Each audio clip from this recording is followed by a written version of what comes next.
83 मां वकार हिसबाणी जी रिपोर्ट मूजिबि भिरिया रोड जिना पार्क में पुकार न्यूज़ अचो त सिंध सां निभायूं जे उनवान हेठि कीरिया बिरादरी जी यंग नौजवान तरफ़ां मच कचहरी कोठाई वई।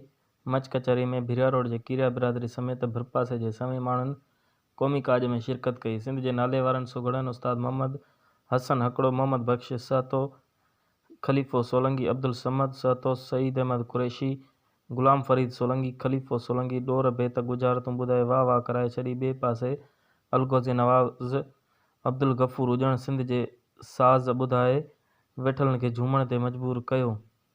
मच कचहरी में महिमान ख़ासि GSN क़ौमी माज़ जे मरकज़ी अॻुवाण डॉक्टर नियाज़ कालाणी सिंधी मीडिया खे सक़ाफ़ती प्रोग्राम करण जे हवाले सां साराहींदे ॿुधायो त सिंध असुल अमन मोहबत जी धरती रही आहे। सिर्फ़ कल्चर मरण सां सिंध धरतीअ जो वजूद नथा बचाए सघूं।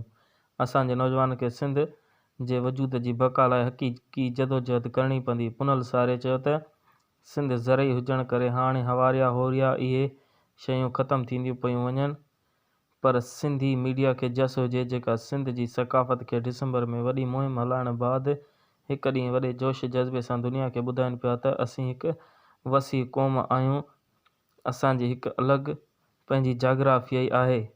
जॾहिं त मच कचहरी में आख़िर में सिंध जे क़ौमी इनक़लाबी शाइर फ़क़ीर दिलदार ओठो क़ौमी गीत पेश करे वेठलनि खे झूमण ते मजबूर करे छॾियो।